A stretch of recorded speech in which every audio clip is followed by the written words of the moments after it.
Hi students, welcome to Legendary Lecture Series. I am Dr. Surendra Kumar from University of Delhi. आज इस episode में हम लोग पढ़ेंगे different strands within movement with reference to nationalism. पिछले episode में हम लोगों ने देखा कि किस तरह से भारत में जन आंदोलन की शुरुआत हो रही थी, विशेष रूप से नागपुर सेशन के संदर्भ में जो हम देखते हैं। लेकिन सवाल ये है कि उस जन आंदोलन में कौन हिस्सा ले रहा था और उस जन आंदोलन में लोगों की प्रतिक्रिया क्या थी। सो ये सब बातें आज हम इस एपिसोड में पढ़ेंगे। So let's start. सवाल ये है कि जो असहयोग आंदोलन या जो असहयोग आंदोलन के माध्यम से जन आंदोलन शुरू किए गए थे 1920 के दशक में गांधी जी के नेतृत्व में, उन आंदोलनों को लोगों ने कैसे देखा। और जब हम लोगों की बात कर रहे हैं तो हम लोगों को शहर के लोग देख सकते हैं, है ना, एक आधार। गांव के लोगों ने कैसे देखा, दो। और फॉरेस्ट एरियाज में जो प्लांटेशंस का काम था, जैसे कि आसाम का क्षेत्र है, चाय बागान का क्षेत्र है, इन लोगों के लिए ये असहयोग आंदोलन क्या था, इसके मायने क्या थे, स्वराज के मायने क्या थे, क्या ये सब वही समझ रहे थे जो गांधी जी के माध्यम से कम्युनिकेट किया जा रहा था। तो हम देखते हैं कि जो आंदोलन ब्रिटिश हुकूमत के खिलाफ गांधी जी ने शुरू किया, असहयोग आंदोलन, और दूसरी तरफ गांव में, शहर में, प्लांटेशन एरियाज में लोग अपने अपने संघर्ष भी कर रहे थे। कहीं ये संघर्ष जमींदारों के खिलाफ था, कहीं ये संघर्ष बागान मालिकों के खिलाफ था, कहीं ये संघर्ष जाति व्यवस्था के खिलाफ था। तो जो स्वराज का विचार गांधी जी ने दिया, असहयोग का विचार गांधी जी ने दिया, हम देखते हैं कि लोगों ने उसी विचार को अपने अपने संघर्षों में उपयोग करना शुरू किया। अब सबसे पहले हम शहरों की बात करें तो शहरों में एक मध्य वर्ग के रूप में जो वर्ग उभर कर आ रहा था, उन्होंने इस आंदोलन को तुरंत समझा और इस आंदोलन में बढ़ चढ़कर हिस्सा लिया। और हम देखते हैं कि छात्रों ने, शिक्षकों ने, प्रिंसिपल्स ने, वकीलों ने इत्यादि ने बड़े पैमाने पर असहयोग किया और अपने अपने पदों को छोड़ दिया। साथ हम ये भी देखते हैं कि मद्रास के क्षेत्र में सामाजिक सुधार के भी आंदोलन चल रहे थे, तो उन आंदोलनों ने सामाजिक सुधार के आंदोलनों को गति प्रदान की। और ये असहयोग केवल पदों से इस्तीफा देने तक नहीं था, ये असहयोग शराब की दुकानें बंद कराने के संदर्भ में था, विदेशी सामान के बहिष्कार के संदर्भ में था। तो अब इन सब आंदोलनों का प्रभाव क्या ब्रिटिश हुकूमत पर पड़ा?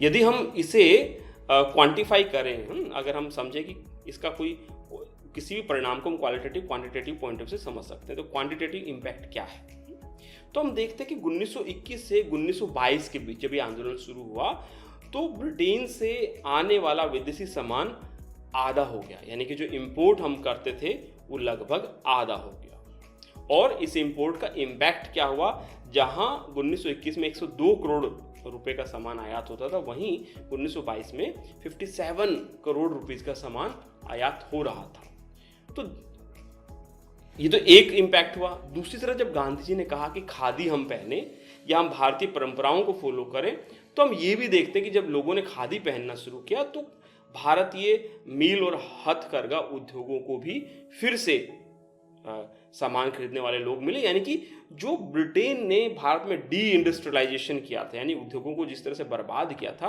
उन उद्योगों को फिर से स्थापित करने की परंपरा हमें गांधी जी के इस असहयोग आंदोलन की शुरुआत में देखने को मिलती है। तो ये तो प्रभाव रहा शहरों की तरफ। अब हम बात करें कि गाँव में क्या हो रहा था, गाँव के लोग इसे कैसे देख रहे थे। तो गाँव में हम अगर अवध के क्षेत्र को देखते हैं तो अवध के क्षेत्र का हम एक उदाहरण ले सकते हैं। तो भारतीय ग्रामीण व्यवस्था में एक संघर्ष था जाति व्यवस्था का। बाबा रामचंद्र जो एक सन्यासी थे, उन्होंने अवध के क्षेत्र में ऐसे ही अधिकारों की लड़ाई चला रखी थी और इनके आंदोलन में दो बड़ी मांगे थी। एक तो जमींदारों के खिलाफ कि वो किसानों पे कर कम करें, और दूसरा उनकी मांग थी कि वहां हजारों सालों से चली आ रही बेगार व्यवस्था को बंद किया जाए। तो ये बेगार व्यवस्था क्या होती है? बेगार व्यवस्था एक ऐसी व्यवस्था है जहां पर काम करने वाले को काम करने का पैसा नहीं दिया जाता और वो पीढ़ियों तक बिना पैसे के लगातार काम करता रहता है। इस आंदोलन को अगर आप अपनी किताब में देखते हैं तो उसमें नाई धोबी आंदोलन भी दिया गया, लेकिन कहीं ना कहीं ये अधिकारों का आंदोलन था। जो जागरूकता अधिकारों के संदर्भ में अब आ रही थी तो लोगों ने अपने अपने अधिकारों की बात की।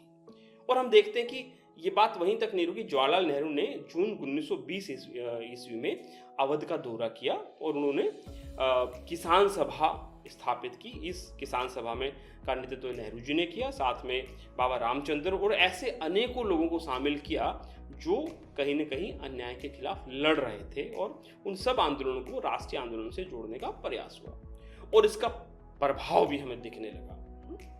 तो जो अवध किसान सभा जवाहरलाल नेहरू जी ने बाबा रामचंद्र और अन्य लोगों के साथ मिलकर बनाई, हम देखते हैं कि धीरे धीरे उसकी शाखाएं 300 से ज्यादा फैल गई।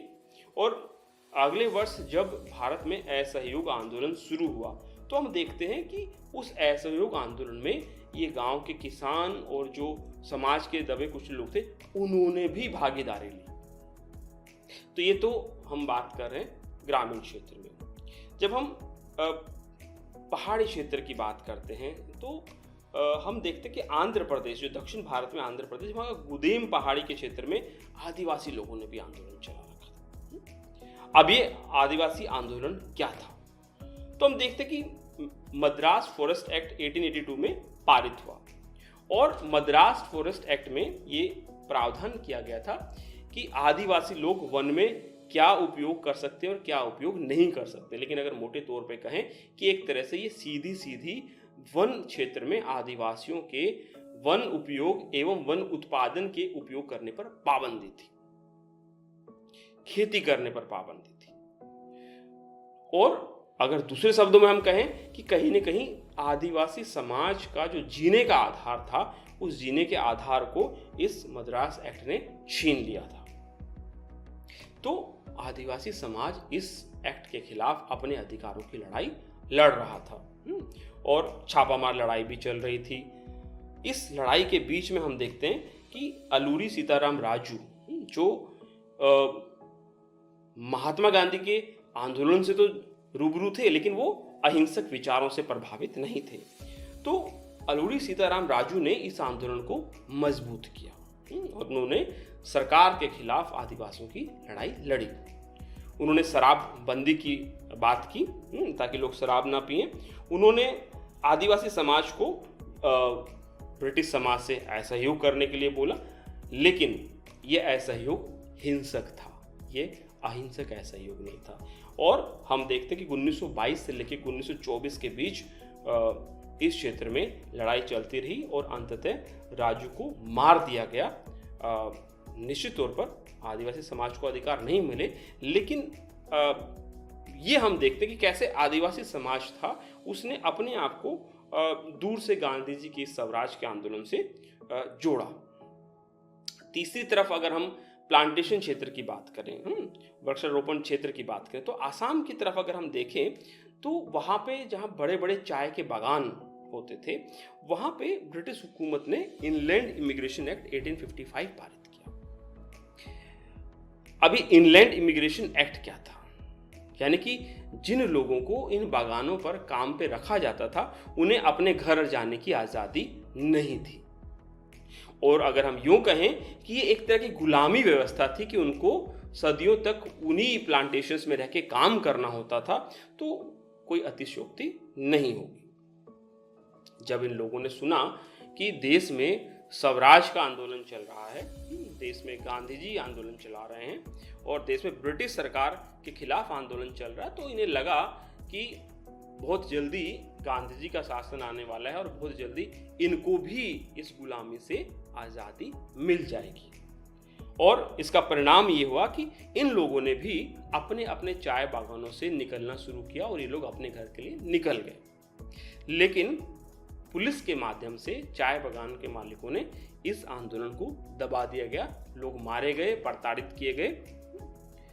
तो हम ये देखते हैं कि पूरे भारत में आदिवासी ग्रामीण क्षेत्र, शहर, वृक्षारोपण, ये कहीं ना कहीं धीरे धीरे गांधी जी के स्वराज के आंदोलन से जुड़ रहा था। तो जहां स्वराज के आंदोलन से भारत के अलग अलग क्षेत्र से लोग जुड़ रहे थे, उसी के साथ में उन लोगों ने स्वराज को अपनी तरीके से परिभाषित किया। हालांकि गांधी जी ने अहिंसक रूप से स्वराज को शुरू किया था, लेकिन हम ये भी देखते हैं कि लोगों ने इसे हिंसा के रूप में भी ट्रांसलेट किया, परिभाषित किया।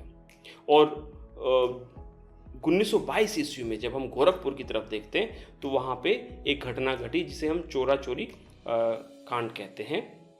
यहाँ एक शांतिपूर्ण प्रदर्शन चल रहा था और उस शांतिपूर्ण प्रदर्शन पर जब पुलिस ने लाठीचार्ज किया, उनके साथ जबरदस्ती की, तो इस पूरी घटना में प्रदर्शन करने वाले लोग और पुलिस के बीच में लड़ाई हुई, जिसमें 22 पुलिसमैन मारे गए और 3 प्रदर्शनकारी मारे गए। इस घटना से गांधी जी बड़ी बुरी तरह से आहत हुए, क्योंकि उनका आंदोलन सत्याग्रह था, उनका आंदोलन अहिंसा का था, उनका आंदोलन हिंसा का नहीं था।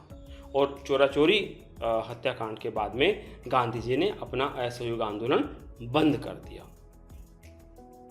अच्छा, इस एपिसोड में हम लोगों ने देखा कि गांधी जी द्वारा चलाया गया अहिंसक आंदोलन, असहयोग आंदोलन किस तरह से धीरे धीरे गांव, शहर और वृक्षारोपण क्षेत्र से जुड़ने लगा, और अंत में जब यही अहिंसक आंदोलन हिंसक रूप लेने लगा तो गांधी जी ने इस आंदोलन को बंद कर दिया।